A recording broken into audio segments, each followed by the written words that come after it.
Olá pessoal, hoje a gente vai conversar sobre revista científica, o que é uma revista científica de fato, o que são as métricas de avaliação da produção científica, o que é que elas quantificam de fato, e eu vou passar para vocês algumas dicas, né, o que é que a gente deve fazer, o que é que a gente nunca deve fazer no momento da submissão do artigo a um periódico científico. Então, vamos lá.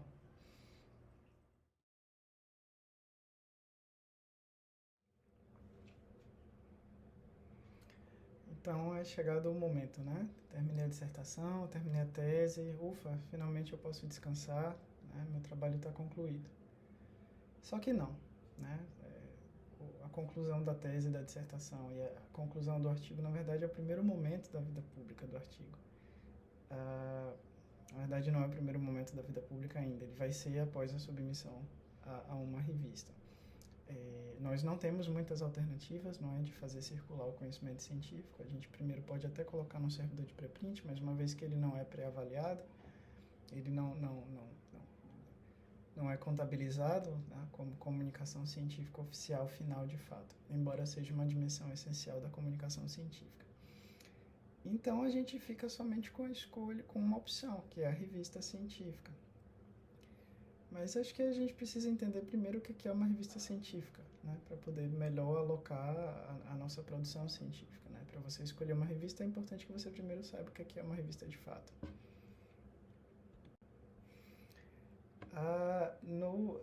Essa é uma discussão antiga, né? Desde os anos 60, pelo menos, a gente tem produção em comunicação científica, uma série de teóricos produzindo em comunicação científica, a partir de evidência empírica também, pessoas de vários campos.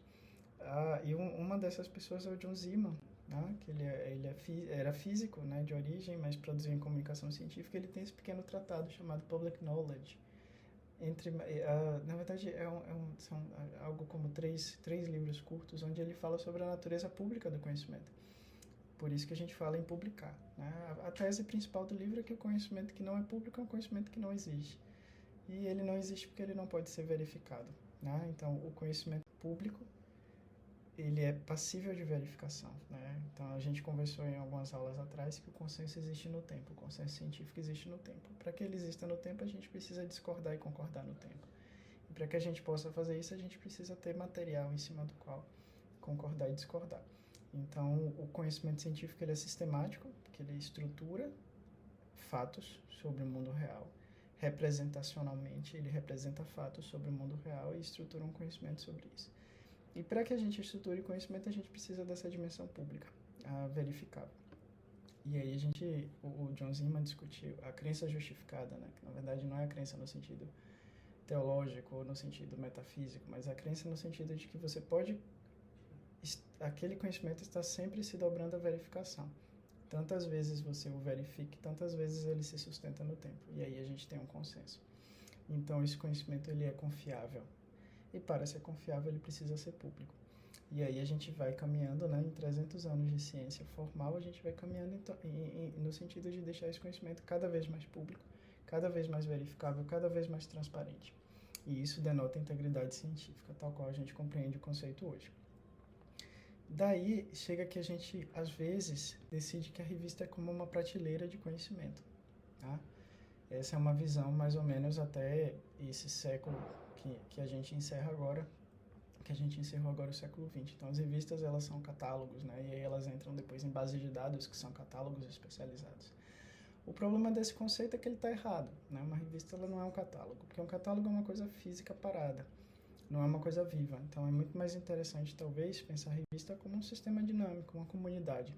Porque se ele existe no tempo e se ele existe de discordâncias, concordâncias, convergências e divergências no tempo, tem uma dimensão temporal, tem uma dimensão dinâmica e tem uma dimensão humana por trás, né? Então a metaciência nos ensina que existe uma dimensão humana de vieses, de erros, de acertos e de sistemas de incentivo e de desincentivo à produção científica. Então, pensando por esse lugar epistemológico, a gente precisa pensar a revista como uma comunidade, né? Ela é uma comunidade que existe no tempo e ela, para continuar existindo no tempo, ela precisa dos autores, dos avaliadores e dos editores, né? Então ela não é uma prateleira de livros, né? Nós somos as palavras do livro, né? E nós compomos esse livro vivo que é o conhecimento científico. Então, a primeira entendimento necessário na hora de escolher uma revista é que uma revista não é um lugar onde você vai depositar um conhecimento. A revista é um lugar para onde você vai, é uma comunidade da qual você quer participar, né? Então, se é uma comunidade da qual você quer participar, você precisa entender quem são os membros dessa comunidade, quem são as pessoas que participam dela antes de você. Então, pensando revista enquanto comunidade, o primeiro passo, né, que é entender a sua comunidade, pode se dar da seguinte forma. Escolha artigos que você cita, escolha artigos que você admira muito, escolha artigos que você acha muito bons, né, que tenham te despertado para coisas muito interessantes na sua área de pesquisa. Então, a gente está elegendo aí esse artigo chamado High Impact, High Statistical Standards, Not Necessarily So, publicado no PLOS ONE. Vamos ver o que é que os autores desse artigo fizeram, né, lá nas referências agora. Escolheu o seu artigo, vamos para as referências. Observando as referências, vamos ver quais são as repetições, né, de onde vêm os outros pedacinhos de conhecimento que esses autores juntaram nesse outro pedacinho de conhecimento que é esse artigo. Fazendo isso, a gente identifica, né, que revistas frequentes nessas referências desse artigo que a gente gostou bastante, tem o PLOS Medicine, tem o Psychological Science, repetido 2 vezes, e tem o The American Statistician. Então, o que é que se coloca aqui, né? Uma vez terminado o seu artigo, você tem que se perguntar para onde o seu artigo vai, para qual comunidade o seu artigo vai. Então, a primeira pergunta que viria é em qual comunidade eu preciso estar para participar desse debate. Então, no caso desse artigo, em questão, a gente tem o PLOS Medicine, o The American Statistician e a terceira outra revista, né? Entre as que chamam a atenção nas referências. Então, se cada revista é uma comunidade, temos aí 3 opções de comunidade, além da PLOS ONE, que é a comunidade na qual está o artigo que a gente gostou. E aí eu preciso me perguntar também, é mais interessante eu estar numa comunidade especializada ou numa comunidade generalista? Onde é que eu vou ter o maior efeito? Né? Onde é que eu vou beneficiar mais pessoas? Onde é que eu vou ser mais visto? Onde é que as pessoas vão poder criticar e contribuir mais com a minha produção? Então, se eu decido por uma comunidade mais generalista, eu vou para um PLOS Medicine, vou para um PLOS ONE. Se eu quero falar só com os estatísticos, eu vou para The American Statistician.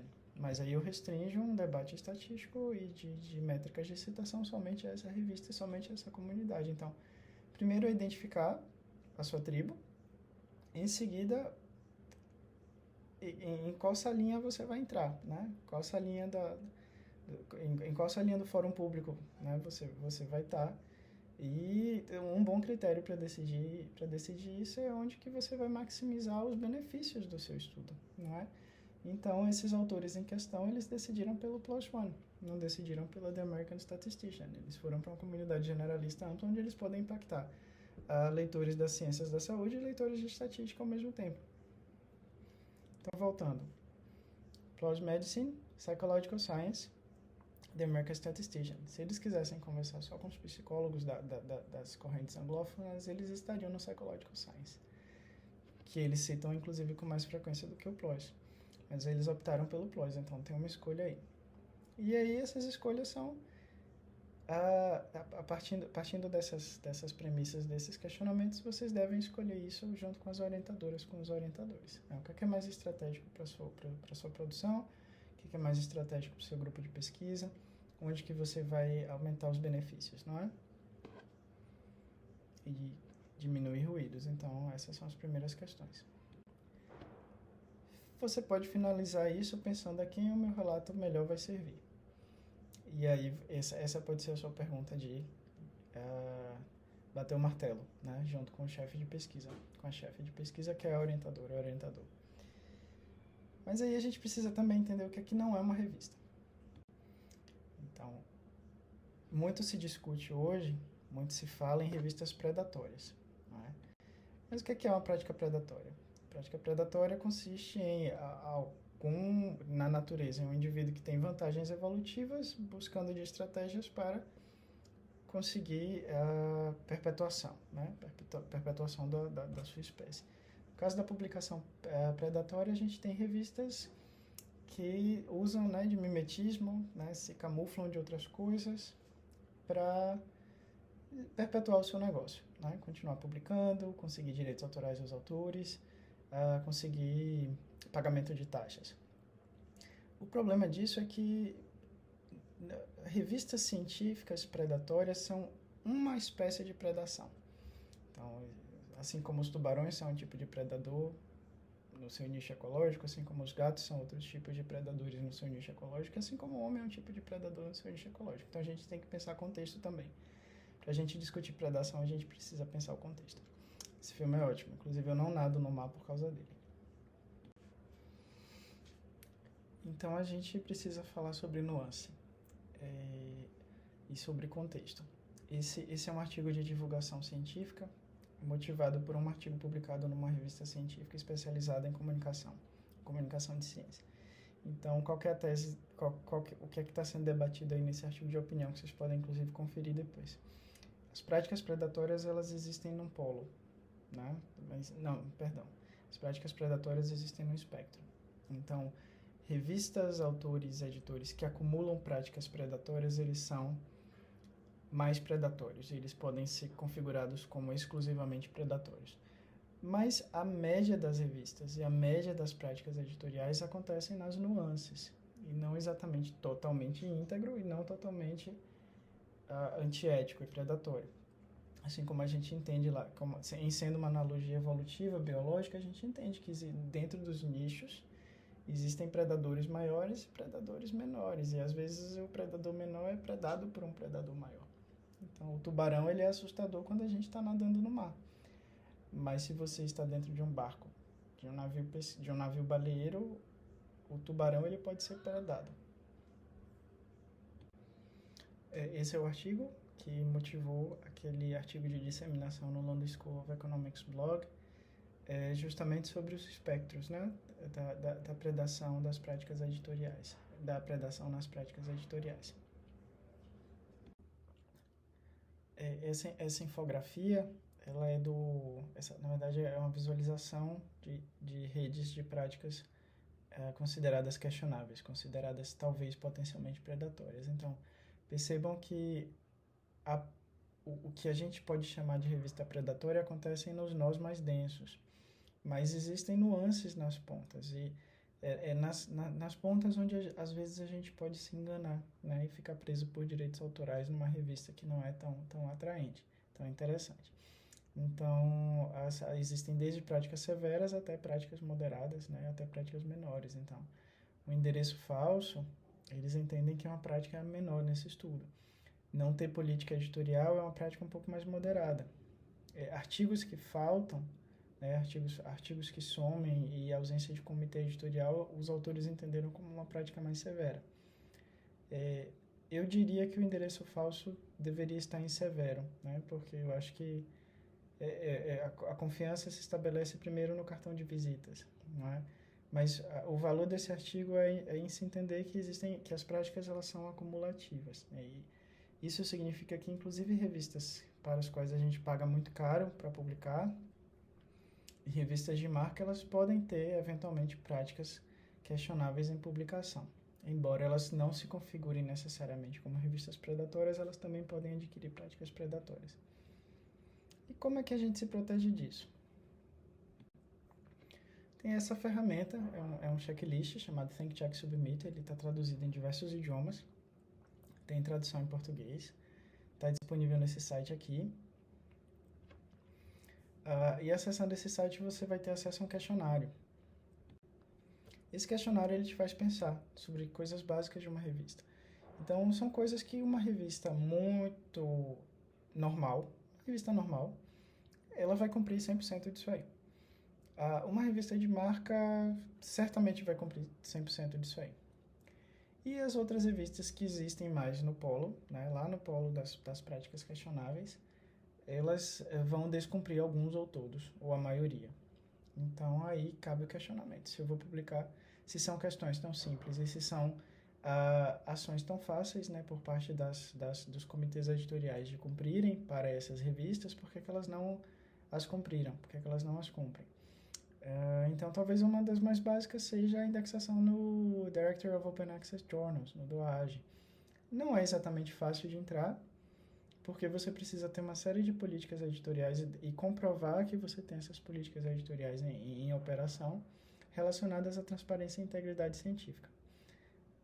Então, não é difícil porque é trabalhoso, não é fácil porque é trabalhoso, mas também não é difícil porque não são coisas difíceis de implementar. Então, uma revista que se diz de acesso aberto e não está no DOAJ, por exemplo, é uma coisa estranha, né? Uma coisa que a gente precisa começar já desconfiando. Até porque não é difícil, né, de implementar, só é trabalhoso de implementar essas políticas editoriais e é o indexador reconhecido, né? É a base de dados reconhecida para revistas em acesso aberto. E por qualquer coincidência, práticas acumulativas predatórias, elas se encontram com muita frequência entre revistas de acesso aberto. O que não quer dizer que revistas em acesso fechado também não as tenham. Então, vamos focar nisso aqui. Se a revista de acesso aberto está listada no diretório de revistas de acesso aberto do AGE, vamos ver o exemplo de uma das nossas revistas. Vamos ver o Journal of Evidence-Based Healthcare. A gente entra na página inicial, rola até lá o final, e no final da página a gente identifica o ISSN. Então a gente copia o ISSN da revista, toda revista ela tem que ter um ISSN, e o ISSN pode ser obtido a partir da publicação do primeiro volume. Então, se a revista tem menos de um ano, tudo bem que ela não tem o ISSN, mas ela não tem ainda. Mas se a revista já tem mais de um ano e ela não tem ISSN, é algo que nos causa desconfiança. Copia o ISSN e vai lá no doage.org, que é esse endereço aqui. Aí na ferramenta de busca nativa do DOAJ, você seleciona o campo ISSN, como a gente está vendo aqui, e cola o ISSN da revista a qual a gente quer buscar na base de dados. Então lembrem lá que a Evidence está dizendo que ela é do DOAJ. Mas será que ela é do DOAJ mesmo? A gente tem que checar, a gente não vai confiar no que está no site da revista. Feita a busca, de fato, a Evidence está indexada no DOAJ. Então a gente pode confiar na informação da revista. A mesma coisa vale para comitê editorial, que é também outra coisa muito fácil de você verificar. Então, uma das práticas predatórias reconhecidas é que as pessoas, os editores das revistas mais polarizadamente predatórias, eles incluam membros no seu comitê editorial sem avisar esses membros. Então, são pessoas que nem sabem que elas estão listadas como editores nessas revistas. Então, você checa a página de comitê editorial da revista e depois você procura a página do professor, né? Normalmente na instituição estrangeira, dentro da instituição estrangeira tem uma página dedicada ao pesquisador vinculado àquela instituição. No Brasil a gente tem o Lattes. Então, se a revista diz que eu estou listado como editor, aí eu vou no Lattes de João, e o Lattes de João não diz que ele é editor dessa revista, então é algo é algo que causa desconfiança também. Então, na verdade, a gente vai estar sempre numa posição de desconfiança e de verificar. O que é uma coisa que a gente já faz naturalmente na comunidade científica. Então, a gente quer ver o dataset por isso, né? A gente quer ver como é que funciona a análise por isso. A gente quer ver o protocolo do ensaio clínico, né? Justamente por isso, para saber se o que foi feito depois, de fato, cumpriu a promessa. Então, de fato, o que está no site da revista, o que ela informa, você precisa checar se é isso mesmo, antes da submissão, para evitar dor de cabeça.